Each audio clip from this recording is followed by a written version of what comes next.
Pleased to have in studio Mr. Eric Wowoh.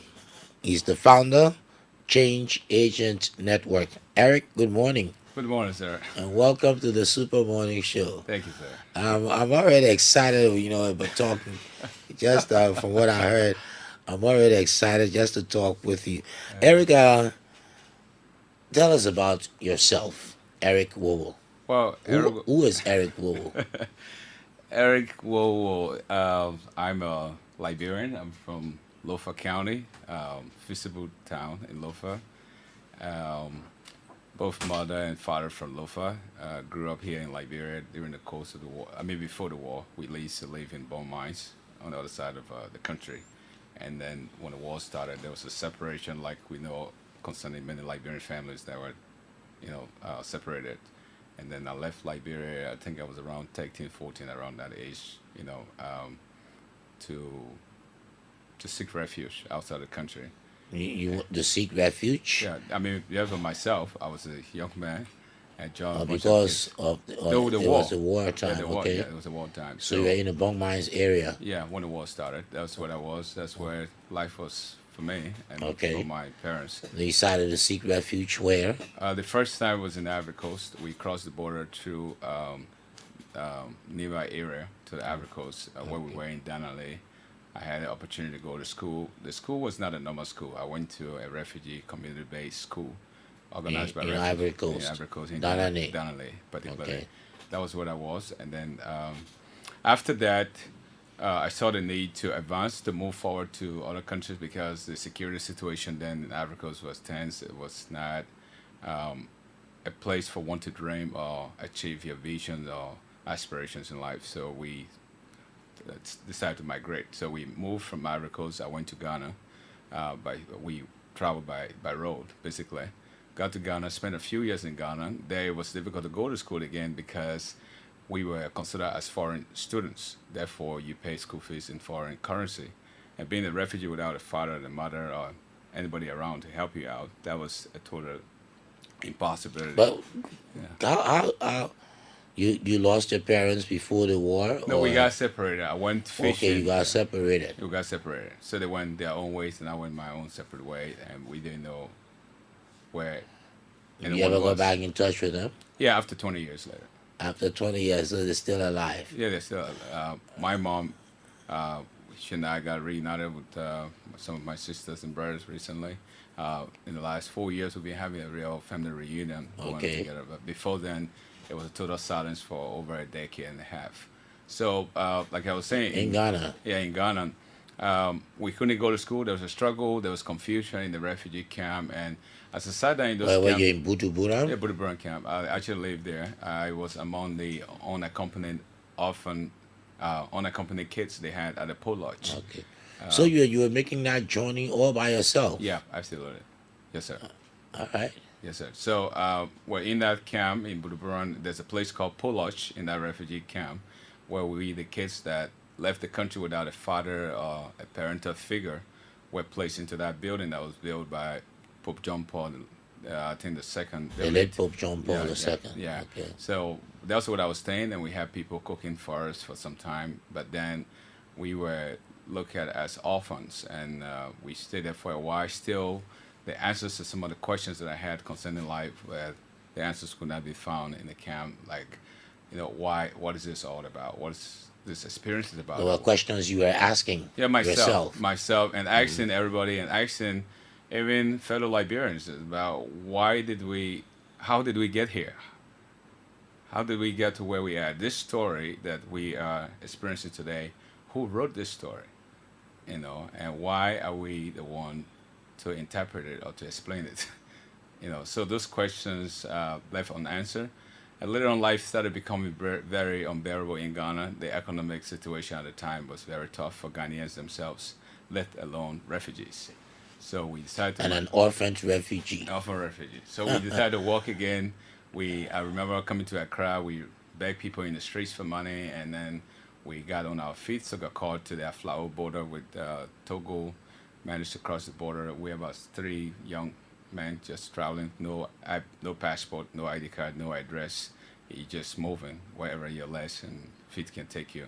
So we crossed the border into Togo, spent some time in Lomé at the border, sleeping on the beaches right by the city because the city of Lomé is right on the beach at the border with Ghana, right at the border. So we hang around there for months and then continue with the journey to Benin. Doing nothing. Doing nothing, absolutely nothing. No work. Yeah, no work. No money. Well, you cannot be employed. Ghanaians themselves don't have jobs. So Togolese never had jobs. How could they employ refugees? So you were sleeping around the beaches. Yeah, we be around beaches right there. And how did you find food to eat? Well, you back. Normally we hang out with some of the guys, and that's a French-speaking country at the time. I couldn't speak French well, so it was tough.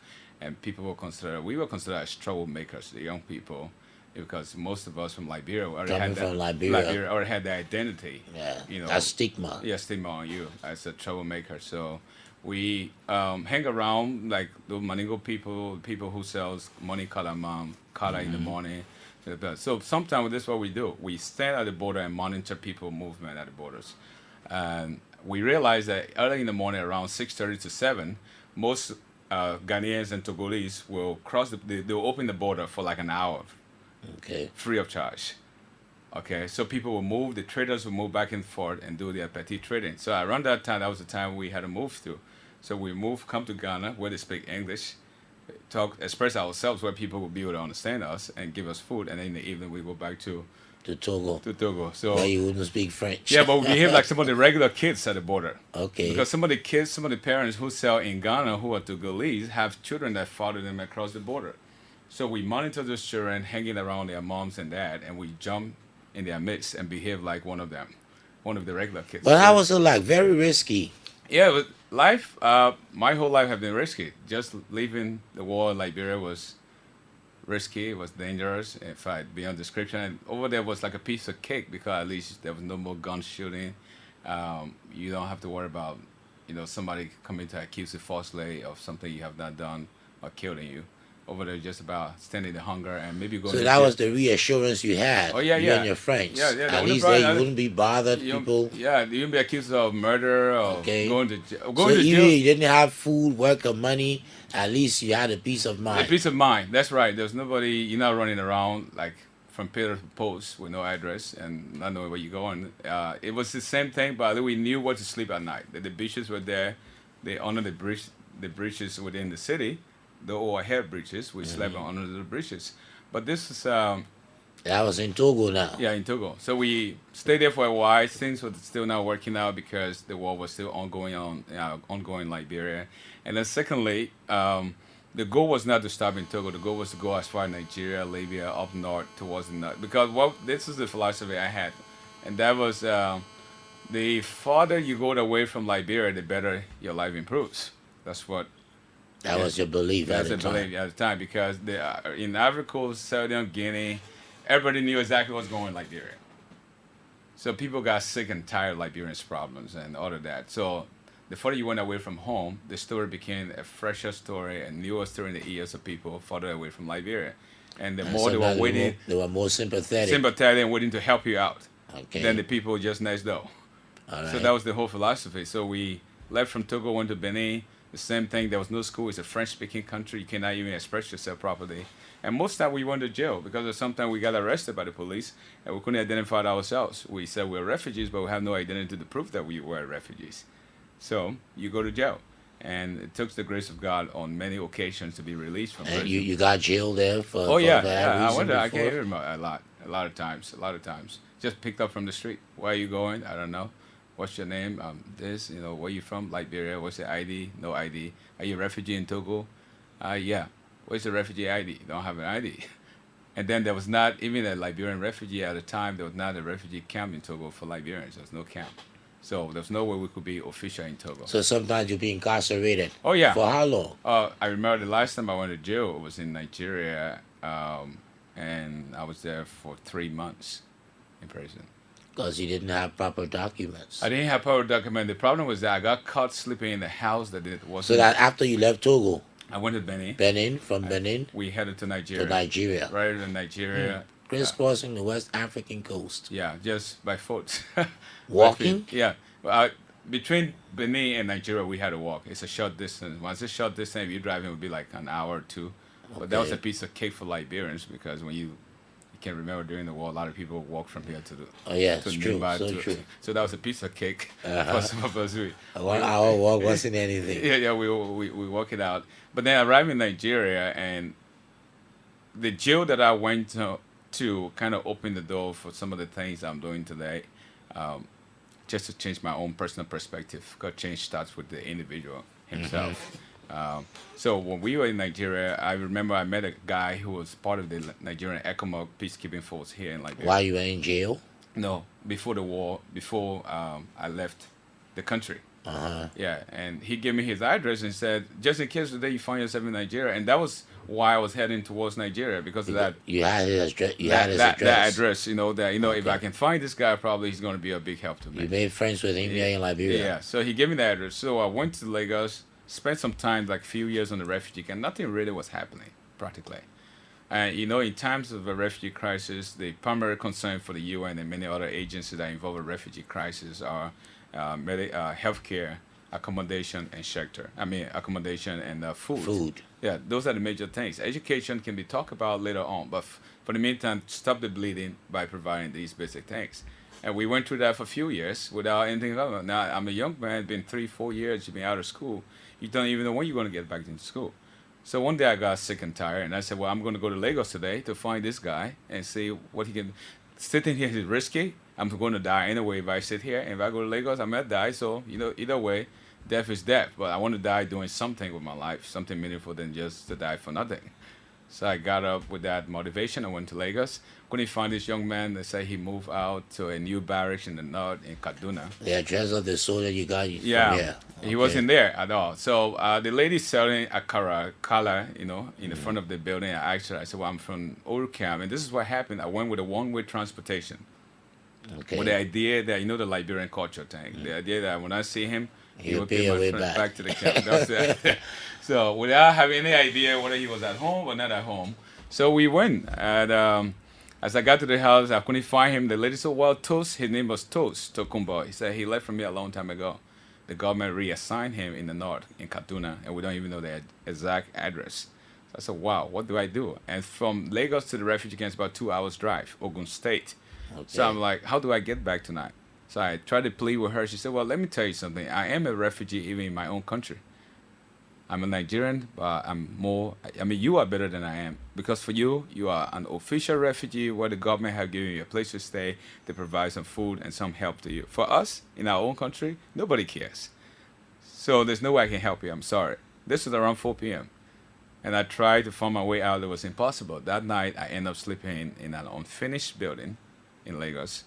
And in Lagos, there's vigilantes that wash over the city at night. Yeah. I didn't know what's going on. I went to the police station. I explained, reported myself. I'm a Liberian refugee.